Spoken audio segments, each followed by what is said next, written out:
아멘. 오늘은 여러분에게 이 전도 캠프에 대해서 말씀드리도록 하겠습니다. 우리는 지난번 수요일, 금요일 연속을 해서 캠프에 대해서 말씀을 드렸습니다. 여러분이 이제 이런 단어를 들으면은 이게 무슨 의미인가를 생각을 할 겁니다. 근데요, 사람들이 말씀을 받을 때 잘 마음에 새겨야 되거든요. 새기려면은요, 어떻게 새겨지냐면은 그냥 뭉뚱그리고 이렇게 말씀을 듣는 것이 아니라 이렇게 매뉴얼로 하나의 그 개념적으로 메시지를 받아야만이 그 메시지가 어떤 정리돼서 나오는 거예요. 다시 말하면은 여러분이 예수가 그리스도다 하는 말을 들으면은 그 그리스도 안에는 엄청난 어떤 메시지가 담겨 있어요. 그래서 그것을 단순한 한 단어를 들으면서 개념을 내가 갖고 있는 거예요. 만약 여러분이 그 불신자 상태 6가지 이렇게 하면은요, 그 6가지의 내용을 내가 알고 있는 거예요. 언약하면은 언약이 알게 있고, 복음하면 복음 알고 있는 거예요. 그래서 여러분이 우리가 이 요리를 잘한다는 거는 이겁니다. 똑같은 어떤 밀가루 가지고, 어떤 야채를 가지고도 그 재료를 가지고 뭘 만들면 국수를 만들 수도 있고, 라면을 만들 수 있고, 파스타를 만들 수 있고, 고기 가지고 똑같은 소고기인데 스테이크를 만들 수 있고, 찌개를 만들 수 있고, 구이를 만들 수 있고, 다 만들 수 있는 거예요. 그래서 여러분이 거기다 각각 이름을 붙인다는 거죠, 이름을. 그래서 이제 우리가 요리를 잘한다는 것은 여러분이 개념을 잘 만들어 가지고 거기에 따른 매뉴얼을 따른 명칭을 정하는 거예요. 그래서 여러분이 신앙생활을 하는 것도 여러분이 메시지를 마음에 담아야 돼요. 왜 이런 말씀을 드냐면은 우리가 성경을 보면은 뭐가 있냐면요, 이 빛이라는 단어가 많이 나옵니다. 빛의 군사, 빛을 발하라, 이게 나와요. 근데 그렇게 말하면 여러분이 정리가 안 돼요. 개념을 포괄할 수가 없는 거예요. 그래서 우리는 이 빛에 관련된 메시지를 가지고 분명히 그 메시지가 있거든요. 그 메시지를 가지고 어떻게 이 메시지를 정리하냐면요, 바로 캠프라는 것으로 정리시키는 거예요. 그래서 여러분이 이거를 잘 알면은 여러분이 빛에 대한 메시지를 다 잡을 수가 있어요. 그래서 우리가 이 빛은 이제 3가지로 여러분하고 저랑 통용이 될 거예요. 빛에 대한 거. 그래서 3가지는 첫째가 인생 캠프다. 한번 따라합니다. 인생 캠프, 만남의 캠프, 전도 캠프. 이렇게 3가지를 가지고 빛의 메시지를 딱 정리하고 있으면 거기서 엄청난 메시지를 잡을 수 있는 거예요. 그러면 이제 인생 캠프라는 것은 뭘까요? 인생 캠프는 내가 빛을 보고 받는 거예요. 여러분 신앙생활 할 때 우리가 제일 먼저 빛을 보고 빛을 받는 거거든요. 근데 그거 갖다가 예수 믿고 우리가 예수 만났어 이렇게 하는 것도 중요하지만은 정리가 안 돼요. 그러니까 우리가 이 인생 캠프라는 말을 딱 쓸 때는 내가 먼저 빛을 받는 거다. 빛으로 충만하는 거다. 두 번째는요, 두 번째 중요한 신앙생활 두 번째 부분은 뭐냐면요, 내가 빛을 받았으면 나를 만나는 사람에게 빛을 전해야 돼요. 빛이 드러나야 되거든요. 모세가 얼굴에 시내에 올라가서 광채를 받듯이, 광채가 나가지고 남이 봤을 때 빛을 보듯이 다른 사람, 그러니까 이거는 만남은 개인에게 어떤 개인 한두 명, 2명이라든가 소그룹에게 해당되는 거예요. 이거를 만남 캠프라 그래요. 그건 오늘 여러분이 빛을 발해야 돼. 그래서 지난번에 내가 말씀드릴 때 항상 그 생각을 해야 돼. 나는 만난 사람마다 유익을 주는 거, 만난 사람에게 해답을 주는 거, 만난 사람에게 힘을 주는 거, 만난 사람의 문제를 만났을 때 영적으로 해석해 주는 거라고 말했습니다. 그게 빛을 발하는 거예요. 그래서 여러분이 만남 속에 빛을 잘 발하는 사람들은요, 그 사람을 만나면 힘이 나요. 만나면 영적인 해석이 들어가요. 죽을 것 같아도 그 사람 만나면 살 것 같은 거야. 그게 빛을 발하는 겁니다. 그죠? 그래서 어떻게 할지를 모르는 사람에게는 그 사람 만나면 길이 보이는 거야. 해답이 딱 나오는 겁니다. 그렇죠?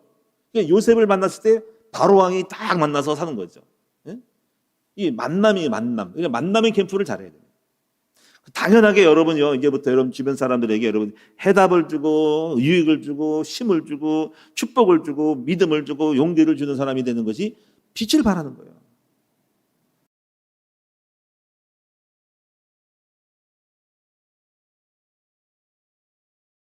어떤 큰 여러 사람, 어떤 사건, 어떤 일처리에 있어서 중요한 미션에 있어서 빛을 발하는 거예요. 그래서 흔히 우리가 이제 캠프를 친다는 것은 뭐냐면 등산할 때라든가 히말라야 산을 등반할 때든가 아니면 한국군이 어디 아프가니스탄이라든가 베트남에 가가지고 전략을 펼치기 위해서 거기 캠프를 치는 거예요. 그 캠프를 쳐서 막사를 쳐가지고 군대들이 주둔해가지고 작전을 펼치는 거거든요. 그러니까 이거는 전도 캠프라는 것은 그래서 개인을 넘어서 어떤 사건, 어떤 큰 틀에서 미션을 이뤄나가는 큰 전략적인 어떤 진행형 프로젝트를 진행할 수 있는 그런 하나의 일거리를 치르는 것을 캠프라는 것입니다. 만약에 우리가 어디 다른 데 지교회를 세운다 그러면 뭐 화성에 세운다, 거북섬에 세운다, 안양에 지교회를 세우면 사람을 만나는 것은 만남의 캠프지만 거기에 지교회를 세울 때는 여러 사람이 가서 건물을 사서 뭐 하고 해서 결국 장소를 만들어서 교회를 세우는 것은 이것은 전도 캠프가 되는 것입니다. 그래서 오늘 우리는 이제 이 세 가지 캠프를 여러분이 잘할 때 이 세 가지에서 내가 살고 만남이 살고 현장이 다 살아나는 일이 벌어지는 것이 빛을 발하는 거예요. 그래서 이 세 가지를 또 정리해 보면 여러분이 이제 그런 개념을 갖기 때문에 우리는 내가 빛의 군사고 빛의 사람이기 때문에 그런 의식을 가지고 하는 거예요. 그래서 이 전도 캠프는 무엇이냐를 오늘 이제 할 거예요. 오늘. 근데 세 가지에서 성령 구조를 세 가지를 기억하면서 또 여러분이 그 메시지를 정리하는데 인생 캠프의 메시지는 성령 구조 하나는 뭐냐면 마태복음 4장 6절입니다. 그 내용 여러분 알 거예요. 여러분 이거 외워놓아야 돼. 마태복음 4장 6절은 뭐냐면 이거죠.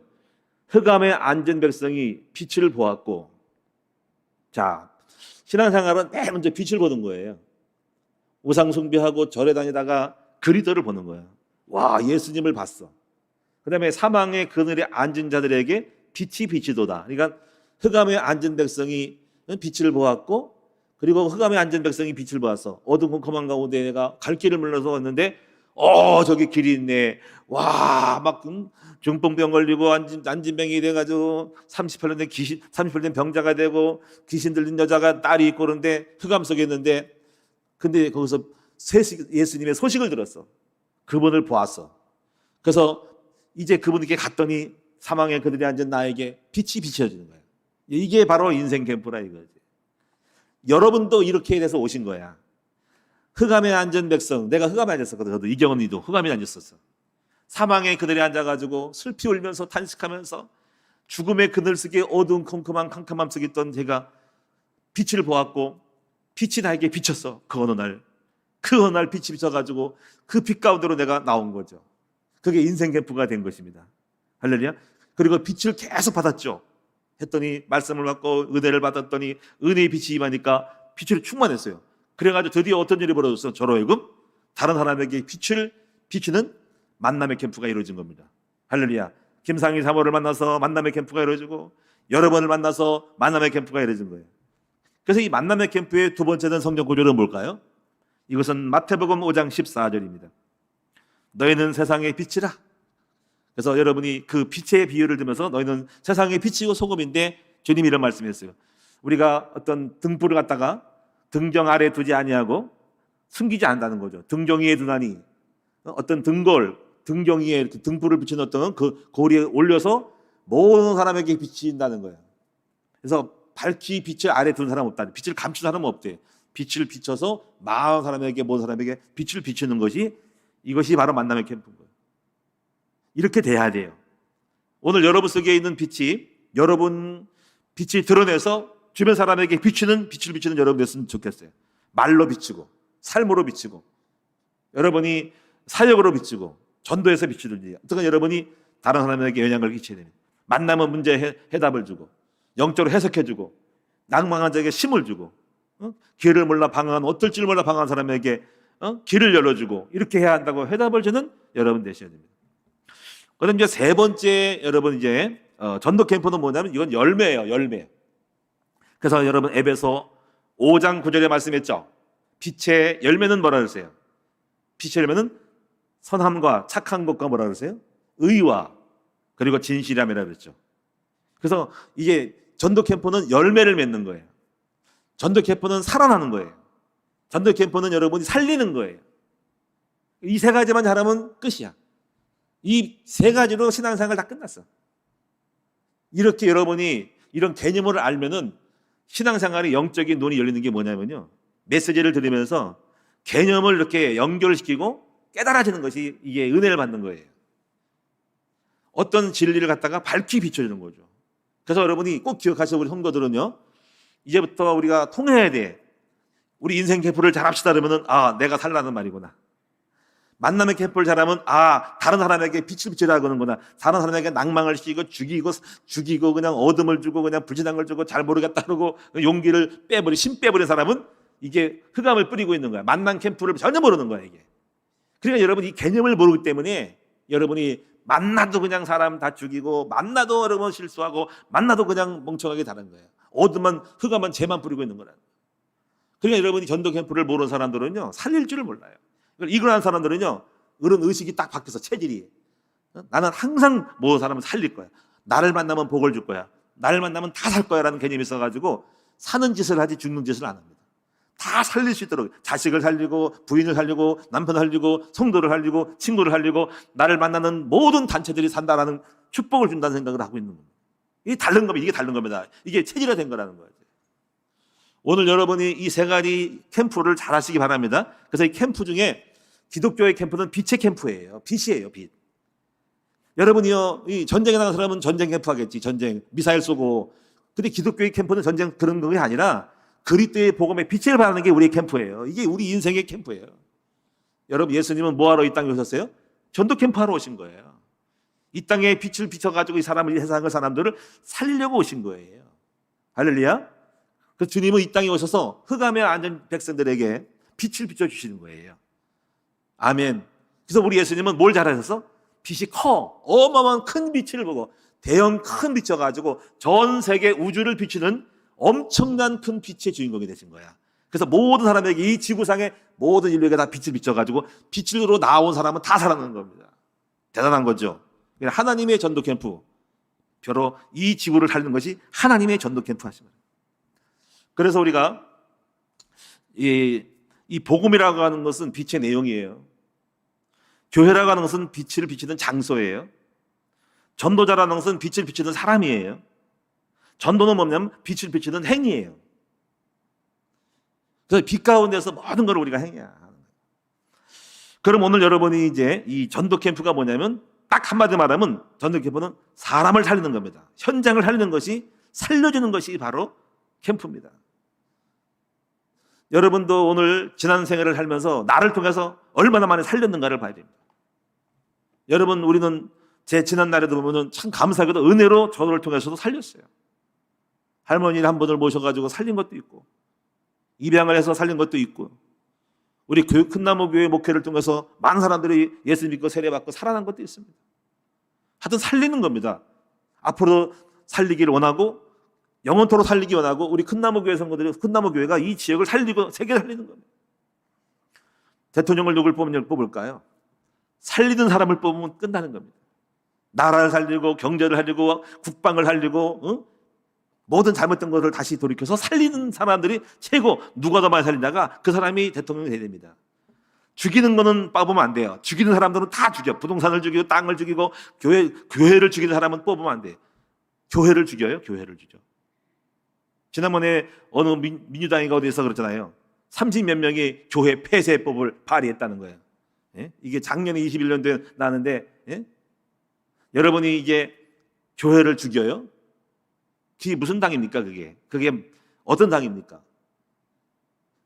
여러분이 교회를 죽이면은 다 죽는 거예요. 이걸 여러분 알아야 돼요.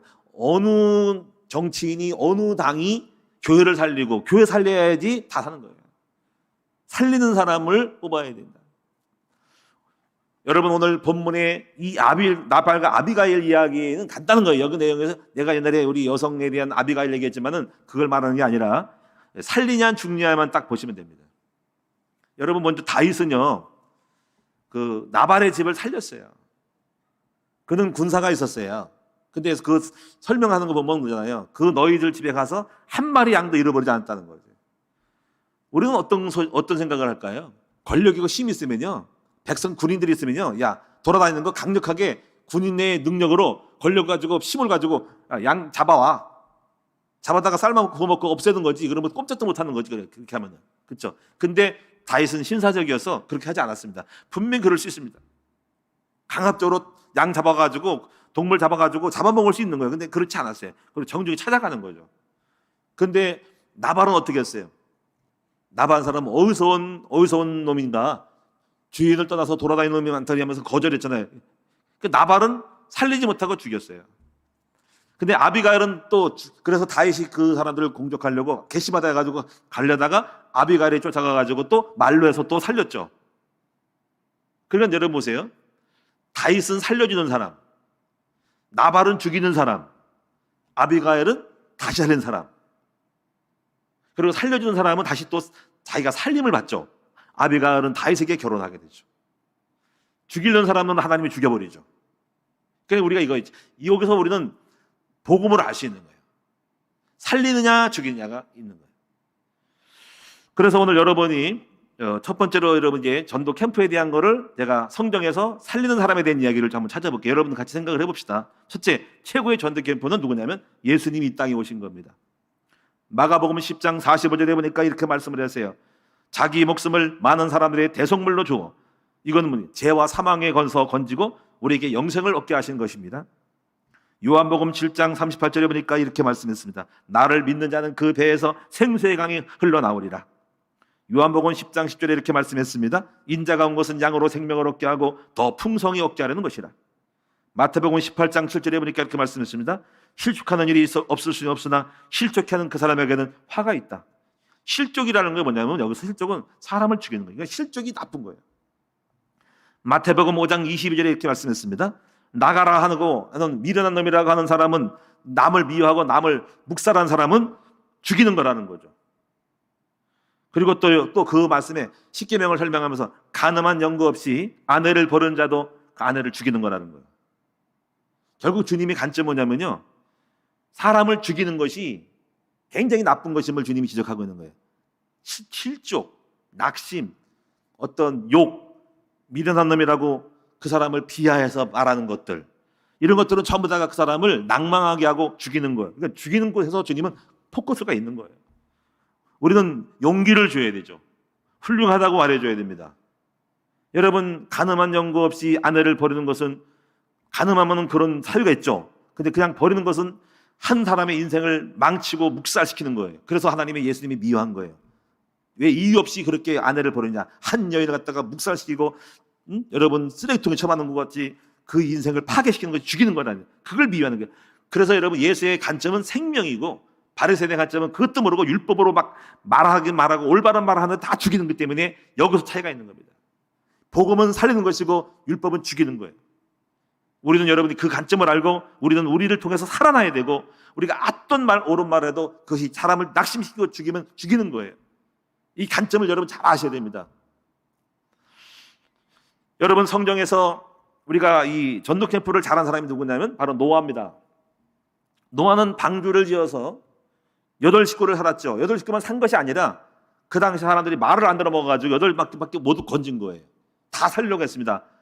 120년 후에 홍수가 온다고 재난이 오니까는 들어와서 살아라 했더니 무슨 홍수냐고, 이 대명천지에 무슨 비가 오냐고, 이 지구가 덮인다고 웃기지 말라 그래가지고 이 노아 할아버지를 미친 사람이라고 취급했죠.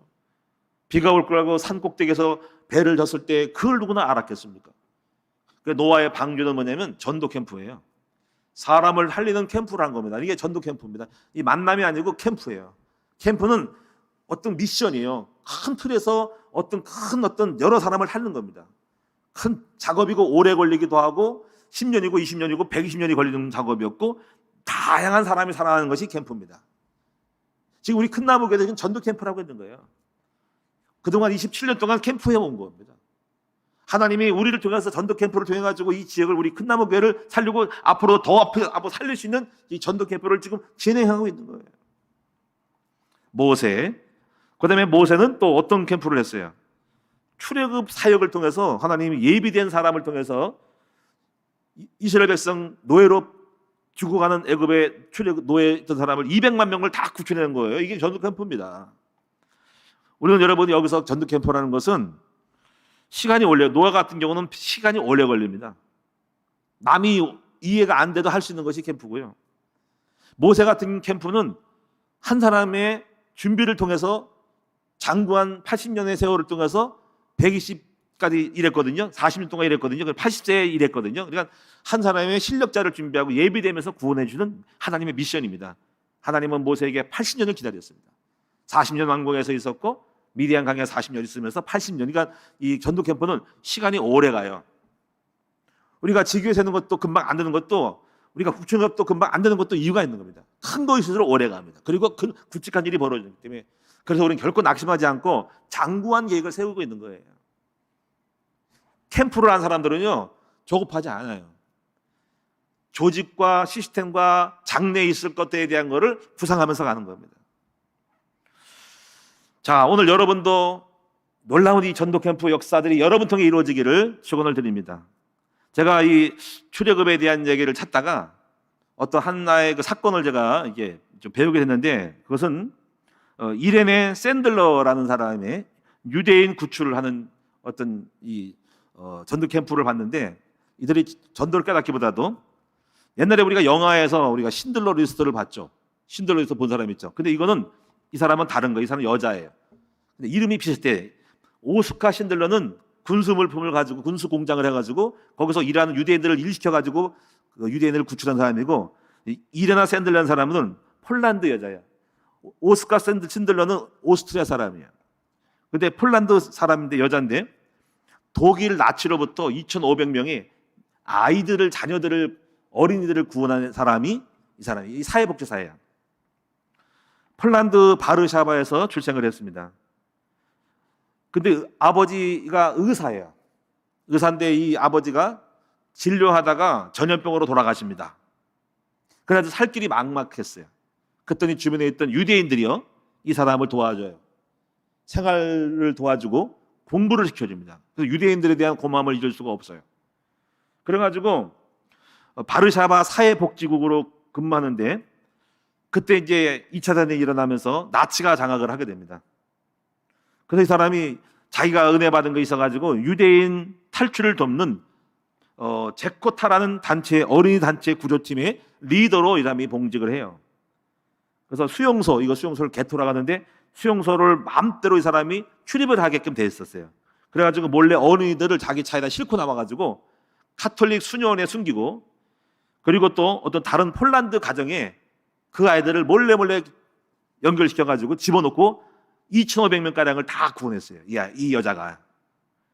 그래가지고 나중에, 그리고 이제 전쟁 후에 찾을 수 있도록 전부 다가 개인별로 이름을 이렇게 표식을 했어요. 암흑에 표식해서 적어놓고, 그래서 작은 병에다가 각 이름을 담갔어요. 거기다가 뭐라고 썼냐면은 희망이 담긴 작은 병이라고. 이 책도 나와 있어요. 이 사람에 대한 책이 나왔는데, 희망이 담긴 작은 병. 이게 해가지고 2,500명을 건졌어요. 그 나중에 발각이 됐습니다. 그래서 모진 고문을 받고요, 사형 선고를 받았어요. 근데 다행히 탈출을 했어요. 그래가지고 2차 대전이 끝났는데 이 사람의 공적을 알지 못했어요. 어린이를 해가지고. 나중에 알게 돼가지고 이 사람이 나중에 오드리 헵번이라는 인권상이 있었대요. 오드리 헵번이 만든 인권상에서 상을 받게 되면서 알려졌답니다. 이 사람의 이름은 이레나 샌들러. 그래서 폴란드 여자.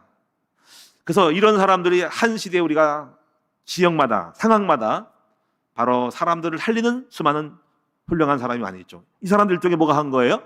바로 이 사람이 자기의 직업을 가지고 최선을 다해서 전도 캠프를 한 것이라고 할 수 있습니다. 여러분, 요셉도 전도 캠프를 했습니다. 요셉은 노예에서 총리로 기근 중에 자기의 가족뿐 아니라 그 애굽 주변에 있는 근동 지방의 사람들을 다 살린 사람이에요. 이 사람이 요셉이.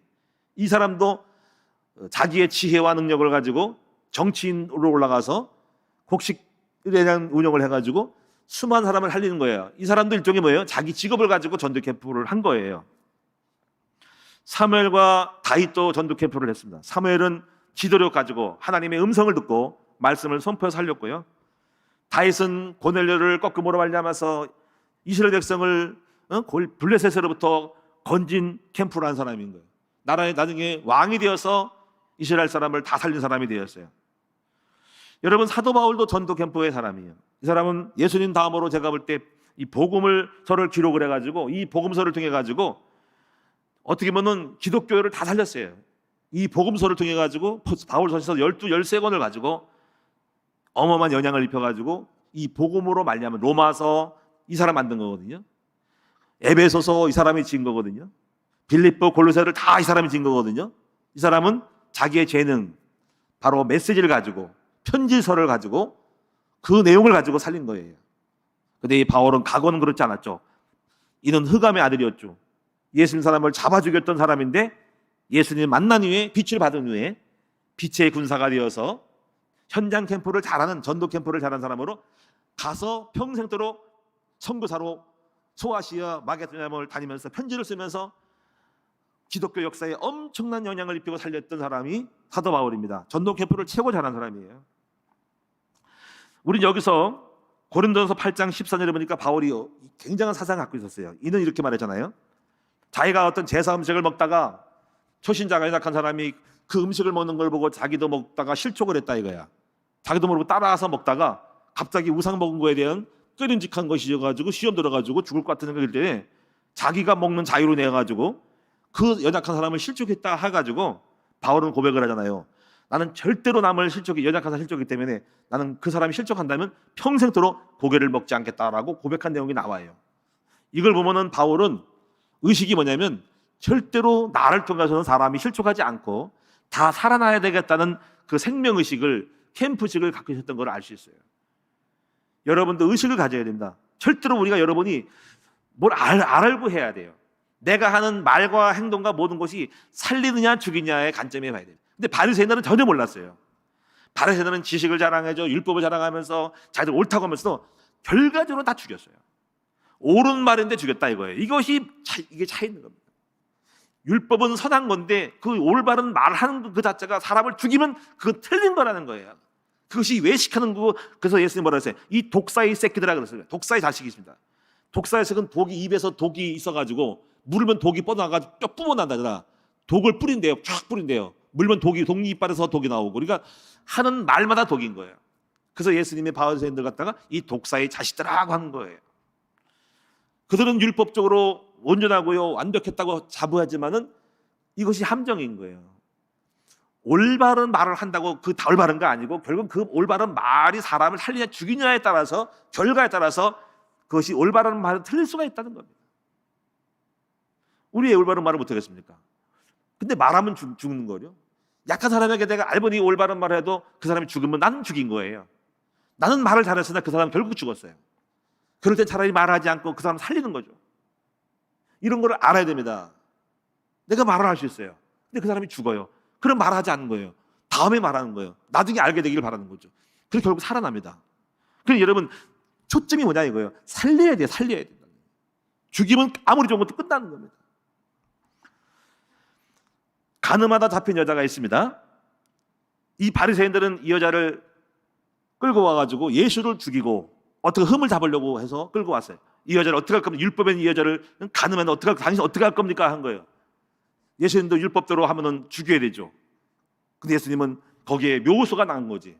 이거 어떻게 할까? 율법처럼 죽여야 되거든요. 가늠했으니까 반드시 돌로 쳐 죽여야 된다. 그럼 여자가 죽는단 말이야. 살려야 된다, 이 여자를. 살리는 관점에서 이렇게 말했어요. 너희들은 죽일 수 있는 자격이 있냐고 해서 너희가 누구든지 죄 없는 자가 돌로 쳐라고 해서 그 말을 가지고 갔더니 거기에 딱 찔려가지고 나도 죄가 있지. 돌을 칠 자격이 없지 해서 돌 내려놓고 갔다 이거지. 그럼 여기서 우리가 예수님이 죽이냐 살려냐에 있어서 율법을 가지면 죽일 수 있지만 살렸어요. 나도 너를 정죄하지 아니하노니. 예수님 정죄할 수 있습니다. 왜? 예수님은 흠이 없군. 그런데 정죄하지 않고 나도 정죄하지 않으니 그는 하시는 죄를 짓지 말라고 하면서 또 율법을 맞으면서 살리는 말을 합니다. 이게 엄청난 지혜로운 말인 거예요. 살리는 것은 잘못을 추국하기보다도 때로는 넘어가는 거예요. 때로는 오래 참는 거예요. 때로는 말하지 않고 그냥 기다려주는 것도 살리는 거라고 하셨어요. 이거는 그 상황에 따라 잘 해야 됩니다. 물론 좋은 말 하는 것도 살릴 수 있는 거예요. 그냥 말하자는 것도 살리는 겁니다. 그 상황에 따라서 잘 해야 된다는 거지. 이거는 그때 가서 해야 돼요. 중요한 것은 결과로 살렸냐 죽였냐가 나와야 되는 겁니다. 여러분, 이제 결론적으로 말씀을 마치도록 할게요. 전도 캠프가 뭐냐면 사람을 살리는 거예요. 그럼 몇 가지 뭘 해야 되냐면 여러분에게 첫째, 복음만에 살린다는 것을 알아야 됩니다. 복음만. 그래서 저는 우리 큰나무교회 오직 복음만 말해야 되겠다.